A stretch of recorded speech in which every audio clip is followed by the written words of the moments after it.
Hi Samantha, I thought we could start off by you telling us about OnFife's dementia programme before COVID. We had quite a full programme, didn't we? Well, Heather, we certainly did. We'd really started to gain some momentum with our dementia programme. In 2019, we had over 1,000 people come to our dementia activities. It started with our reminiscence-based sessions, Moments in Time, which were based in libraries, but we also went out into the community, so places like care homes. This then expanded to include movie moments or dementia-friendly cinema screenings, where Greece was definitely the word we were singing. We also saw the story of the great sharpshooter Annie Oakley, and we even enjoyed a mince pie at White Christmas. And don't forget about the magic table. Oh yes, now this is possibly one of the most exciting developments to our project. We became the first library authority in Scotland to attract external funding for a Tovertaffel or magic table. It's an absolutely amazing piece of kit. So it's a mounted projector that projects interactive light games onto a table, and the games have been specifically designed to provide physical, mental, and social stimulation for people with dementia. And word of mouth was just starting to spread. I think what we learned from all of our activities is that the important part is the interactions, and that's however small, and also emphasising what participants can do, and most importantly, having fun.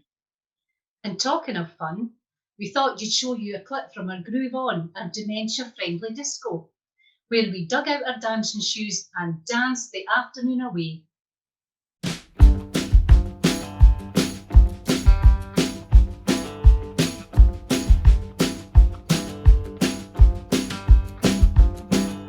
My name's Samantha MacDougall. I'm a Service Development Officer for Fife Cultural Trust Library Service on the adult side. We're here today at Rothes Halls to take part in our wonderful dementia-friendly disco Groove On. You'll be able to see round about you that the theme's Halloween this time.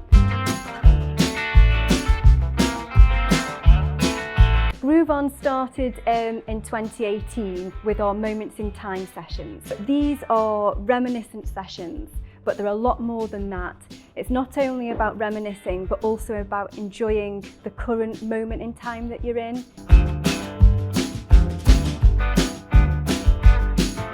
Hi, my name's Andy Wiley. We've done 2 or 3 of these for the group in the past. A summer holiday one, and we did a Scottish themed one, and this year we're now doing a Halloween themed afternoon for them. The reaction from the people that come along to these events is really good, and it's a very good afternoon for them. They get away from the residential care homes, they get an afternoon out, they're well looked after, and they get some music that they remember and enjoy themselves for a couple of hours. I feel it's very important to the community because it helps tackle social isolation. It's so common now, people with dementia, and it's trying to reach them, and it's just truly wonderful.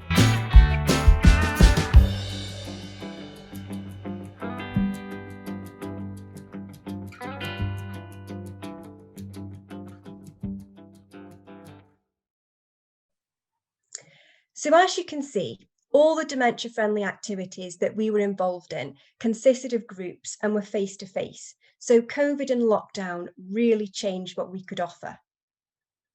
It was a really difficult time, and all of us had our challenges, whether it was working from home, new technology, homeschooling, and trying to engage with all of our customers virtually. I think we had to take stock of where we were and think about how we could move forward with our project. And I think that's an important thing to realise, that it's okay to stop and take a minute. We quickly realised that our strength lay in being librarians and having the capacity and the know-how on signposting. So we committed to using our Facebook page to highlight to those with dementia and their carers what other organisations were offering, from the likes of Alzheimer's Scotland online groups to the Scottish Ballet. Getting the information out there was really important, and I think it goes to show that things don't have to be all singing and all dancing, and that small things can make a really big difference.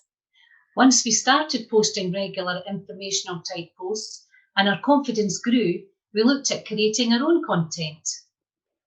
As we couldn't hold our usual sessions, we decided to showcase a few of our favourite poems and help people to reminisce by putting posts on our Facebook page under our Moments in Time banner. And here is one of Heather's favourites. Hello, it's Fiona here. We're missing all our lovely friends who come along to our Moments in Time sessions. Hope you're all well. I'm now going to read one of our favourite poems. It's called A Chuckie in Your Shoe by Bruce Clark Dick. There's nothing mair annoying, a fact I ken is true, than when you're in a hurry and you get a chuckie in your shoe. You hipple and you hopple, you pull and tug your sock. It feels bigger than a chuckie, mair like Ayers Rock. You cripple to a bus stop, propped up on it you lean, like thon lad Long John Silver, fae the picture screen. You shake your shoe empty, like a bairn wi' a banky. The sweat runs down your forehead, you dab it wi' a hanky. You tie your laces tichtly and start off with a stride. You havena got a couple of yards, the chuckie's still inside. Twa pensioners on a bench they stare and watch you hipple over. You sit down wi' an awfy thump, the pensioners gie a glower. In a fit of anger, the shoe and sock come off. You inspect and wiggle your piggies. So what if you look daft? Out pops the offending chuckie, a wee bit weir than Ayers Rock. You pip back on your feetwear and again pull up your sock. My journey's nearly finished. Hame, feet up and watch the telly. The next time that I go out, I think I'll wear my wellies. The response was amazing. We even got a comment from Adelaide in Australia. And at this stage, we wanted to involve other people in the community, which is where Gladys comes in. She is a lifetime member of the library and she was filmed talking about some of her experiences. Gladys became really popular, so much so that her post reminiscing about her granddad's glass eye and long johns became an internet hit. When the Scottish Library and Information Council reposted it, it had a reach of 6,800 people and 680 engagements. I asked Gladys about it afterwards, and she said that you're never too old for new experiences and that she was absolutely delighted at the response she got and that it really made her smile. Sam, you also used the time in lockdown to look at training, didn't you? Yes, I took part in Age Scotland's Train the Trainer, which means that I can now help staff to become dementia aware and also boost their ability to include and support people living with dementia. I also attended their session on making online group activity dementia friendly, and I think this information going forward is going to be invaluable when we look at our dementia programme for 2021.